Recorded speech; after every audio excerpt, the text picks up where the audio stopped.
Hello, 5th and 6th grade. This is your history video for Wednesday, April 28th. It's been hard to keep track of the days sometimes. And so, we're going to go ahead and read the next part, which is 281 to 283. You have 3 workbook pages. You're not skipping any. They're the ones that are blank on the back because one of the activities they would have you do, although I didn't require you to do this, would be to make some Japanese lanterns, and so I didn't include that on there. So this will go right along with basically what's being read, and we're starting on page 181, I believe it is, and we're going to go from there through 281 through 283. Yamato period. Around AD 250, the Yamato clan rose to power over rival clans and formed strong military states. The Yamato clan established imperial rule. They developed organized cities, social classes, and a written language. The Yamato were influenced by the Chinese and the Koreans. As people traded, Japan borrowed Chinese and Korean concepts. Part of the Yamato period was also known as the Kofun period, named after giant tomb mounds called kofuns. The aristocracy during this period built magnificent kofuns to show their wealth and power. These tombs had keyhole-shaped burial mounds. The keyhole-shaped kofun of Nintoku was longer than 5 football fields. From the excavation of the kofuns, scholars can learn much about the ancient Japanese culture. The imperial rule. The Yamato chose one man to be their emperor. They claimed that their emperor was a descendant of Jimmu Tenno. According to legend, Jimmu Tenno was the first emperor and a descendant of the sun goddess Amaterasu. For this reason, Tenno was to be worshipped. By claiming a relationship to Jimmu Tenno, the Yamato gained the loyalty of other clans. The ruling family of Japan came from the Yamato clan. It remained the only imperial family for many years.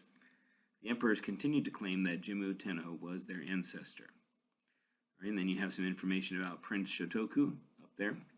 He was a crown prince from AD 573 to 622. It says at an early age, Shotoku was schooled in Buddhism and Confucianism. Both influenced him greatly when he served as Prince of Japan. During his reign, Shotoku sent ambassadors to China to learn about Chinese culture, economy, and politics. He brought Chinese artists, craftspeople, and clerks into Japan. Shotoku used the Chinese calendar. He built Buddhist temples and made a network of roads. He developed irrigation systems and was involved in the welfare of the people. And it says Shotoku put together the Chronicles of the Government, which made up the first Japanese history book. Shotoku is also noted for creating the 17-article Constitution, which established rules for Japan's officials. He promoted Buddhism until his death, at which time he was considered by the Japanese people to be a Buddhist saint. So the Japanese admire Chinese achievements. One of those achievements was a strong system of government. The Japanese wanted such progress in their own land. Prince Shotoku developed a constitution that became the basis of the imperial government of Japan. He also encourages people to accept the Chinese religion and way of life.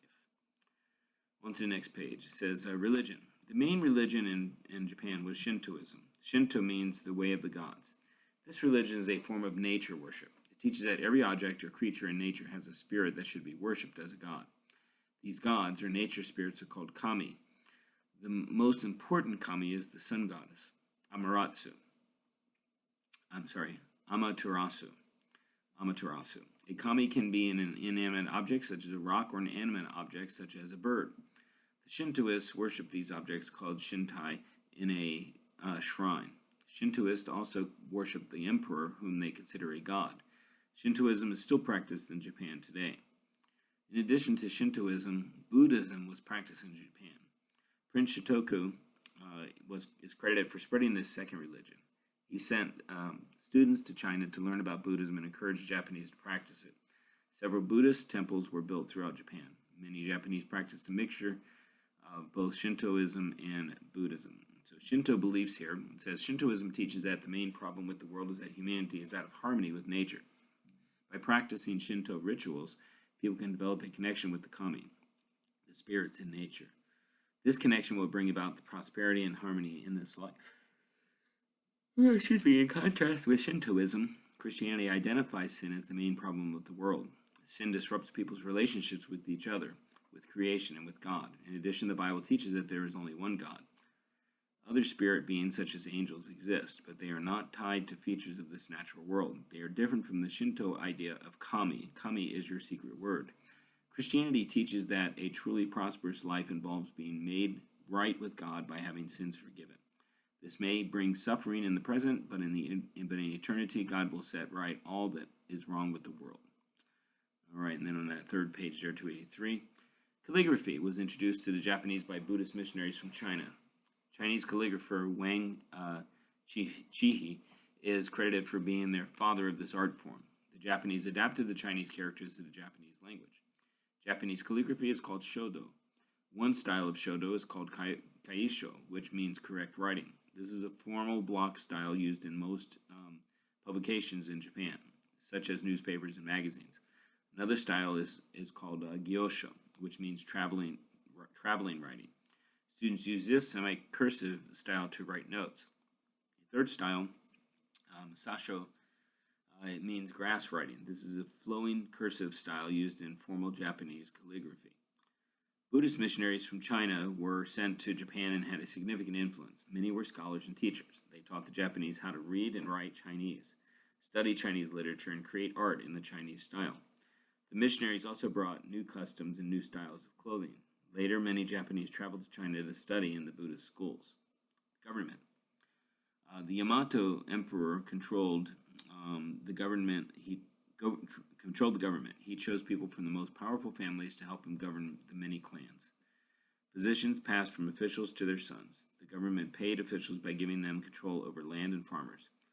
About AD 645, a time of political and economic changes came to Japan. It was known as the Great Change, or the Taika reforms. The leaders of Japan wanted to weaken the influence of the clan chieftains. They modeled their changes in the Japanese government after the strong centralized Chinese government. The Japanese established a civil service examination. Governmental positions were given to trained officials. Many of these officials were educated in China. New laws were established and a tax system was put in place. Clan chieftains no longer collected the taxes. Instead, government officials gathered the taxes for the emperor. All right, well, that's it for your history for today. Have a good day. Hopefully we'll get to see you by next Wednesday is probably the earliest that I'll be able to come back. All right, have a good day. Bye.